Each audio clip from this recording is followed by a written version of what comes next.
प्रिय दोस्तों, आज का वीडियो राजस्थान अजमेर बोर्ड द्वारा निर्धारित पाठ्यक्रम कक्षा 10 के सामाजिक विज्ञान विषय पर आधारित है, जो कि आपके वार्षिक परीक्षा प्रश्न पत्र में प्रश्न संख्या 1 में 12 विकल्प चयन वाले प्रश्न आएंगे, जो कि 12 अंक के होंगे। उन पर आधारित मॉडल पेपर है। तो पहला प्रश्न इस प्रकार से है, जो कि आपकी स्क्रीन पे है कि 1929 का कांग्रेस अधिवेशन निम्न में से कहाँ हुआ था। तो आपके ऑप्शन है इलाहाबाद, कोलकाता, फिर लाहौर या फिर मद्रास। तो 1929 का जो कांग्रेस अधिवेशन लाहौर में हुआ था। तो आपका option number C right answer होगा। फिर उसके बाद में नेक्स्ट प्रश्न है, वो है लौह अयस्क किस प्रकार का संसाधन है। तो आपके ऑप्शन है नवीकरण योग्य, या फिर प्रवाह, या फिर जैव, या फिर अनवीकरण योग्य। तो लौह अयस्क है वो अनवीकरण योग्य संसाधन है। कौन सा है? अनवीकरण योग्य। तो आपका ऑप्शन नंबर डी सही हो जाएगा। संसाधन किसे कहते हैं ये तो आपको पता ही होगा। वे वस्तुएं जो हमारे दैनिक जीवन में काम आती हैं, या वे वस्तुएं जिनका दैनिक जीवन में हम उपयोग करते हैं, वो संसाधन कहलाती हैं। फिर अगला प्रश्न इस प्रकार है, निम्न में से किस राज्य में मरुस्थलीय मृदा मुख्य रूप से पाई जाती है। तो मरुस्थलीय मृदा कहाँ पाई जाती है? Option number 1 Rajasthan, option number 2 Uttarakhand, option number 3 है वो आपका है मध्य प्रदेश, और ऑप्शन नंबर 4 वो आपका है केरल। तो इसका सही आंसर होगा ऑप्शन नंबर 1, यानी कि राजस्थान। अगला प्रश्न है, प्रोजेक्ट टाइगर की शुरुआत कब हुई।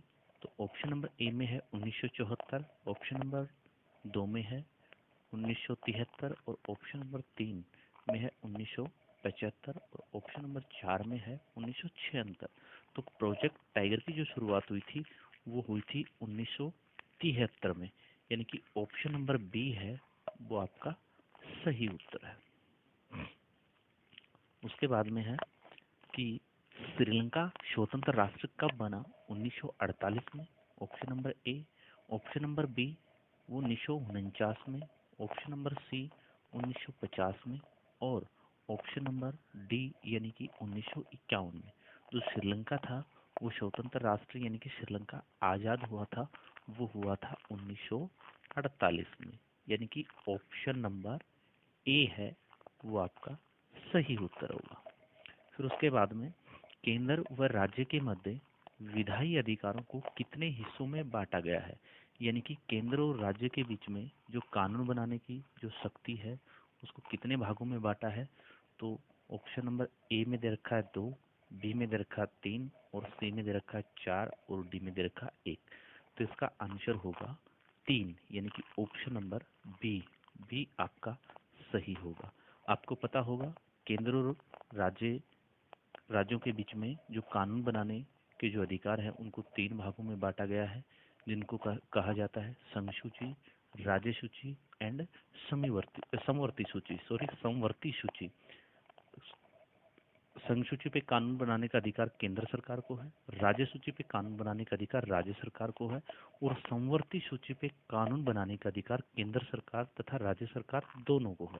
अगर किसी कंडीशन में विवाद पैदा हो जाए, यानी कि केंद्र सरकार और राज्य सरकार द्वारा बनाए हुए कानून पर विवाद अगर पैदा हो गया, तो केंद्र सरकार का बनाया हुआ कानून ही मान्य होगा। अगला प्रश्न इस प्रकार है, मध्य आय वाला देश है संयुक्त राज्य अमेरिका है, या भारत है, चीन है, या फिर जापान है। तो इसका उत्तर होगा बी, यानी कि भारत।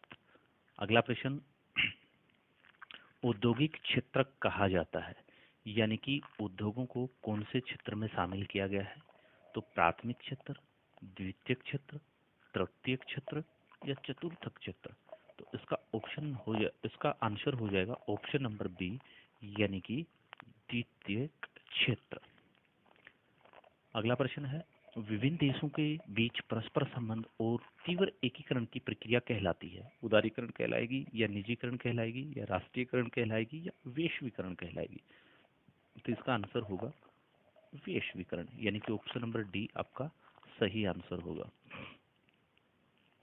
उसके बाद में अगला प्रश्न है, असहयोग खिलाफत आंदोलन कब शुरू हुआ। ऑप्शन नंबर ए में दे रखा है जनवरी 1920 में, ऑप्शन नंबर बी में दे रखा है जनवरी 1921, फिर है जनवरी 1922 और जनवरी 1923। तो इसका सही आंसर होगा जनवरी 1921, यानी कि ऑप्शन नंबर बी आपका सही आंसर होगा। फिर उसके बाद में अगला प्रश्न है, श्रीलंका में सबसे जो प्रमुख श्रीलंका में सबसे प्रमुख सामाजिक समूह है, कौन सा समूह था? तमिल था, या फिर जनजातीय समूह था, या गोंड था, या सिंहली था? तो श्रीलंका में जो प्रमुख सामाजिक समूह था वो सिंहली था, यानी कि ऑप्शन नंबर डी आपका सही उत्तर होगा। उसके बाद में अगला प्रश्न है, निम्न में से कौन सी रोपण फसल नहीं है? प्रश्न को ध्यान से पढ़ें, निम्न में से कौन सी रोपण फसल नहीं है? तो ऑप्शन नंबर ए में दे रखा है गेहूं, बी में दे रखा है चाय, सी में कॉफी और डी में दे रखा है रबर। तो इसका आंसर होगा रोपण फसल नहीं है ऑप्शन नंबर एक, यानी कि गेहूं एक रोपण फसल नहीं है। अगला प्रश्न है, निम्न में से किस राज्य में काली मृदा मुख्य रूप से पाई जाती है? यानी कि निम्न में से कौन से राज्य में काली मृदा पाई जाती है? उड़ीसा, या फिर राजस्थान, या फिर महाराष्ट्र, या फिर झारखंड? जो काली मृदा मुख्य रूप से पाई जाती है वो महाराष्ट्र में पाई जाती है, यानी कि ऑप्शन नंबर सी इसका सही उत्तर होगा। उसके बाद में अगला प्रश्न है, सामान्यतः किसी देश का विकास किस आधार पर निर्धारित किया जा सकता है? ऑप्शन नंबर ए प्रति व्यक्ति आय, ऑप्शन नंबर दो औसत साक्षरता स्तर, ऑप्शन नंबर सी में दे रखा है लोगों के स्वास्थ्य स्थिति, और ऑप्शन नंबर डी दे रखा है उपरोक्त सभी। तो किसी देश का अगर विकास के स्तर को देखेंगे तो ये सारी चीजें उसमें मिलना जरूरी है, इसलिए ऑप्शन नंबर डी इसका क्या होगा? सही उत्तर होगा। फिर उसके बाद में नेक्स्ट प्रश्न है, फोर्ड मोटर्स कंपनी किस देश की बहुराष्ट्रीय कंपनी है? भारत की है, चीन की है, या फिर अमेरिका की है, या फिर कोरिया की है? प्रश्न को एक बार दोबारा से देखें, फोर्ड मोटर्स कंपनी किस देश की बहुराष्ट्रीय नहीं सॉरी राष्ट्रीय कंपनी है?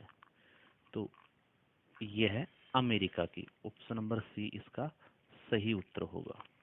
फिर अगला प्रश्न है, निम्न में से कौन सी क्रिया अथवा कार्य तृतीय क्षेत्र का नहीं है? तो बैंकिंग है, कृषि है, संचार है, परिवहन है, ये आपके चार ऑप्शन हैं। तो जो कृषि है वो तृतीय क्षेत्र का नहीं है, यानी कि कृषि है वो प्राथमिक सेक्टर से आता है, इसलिए इसका उत्तर होगा बी।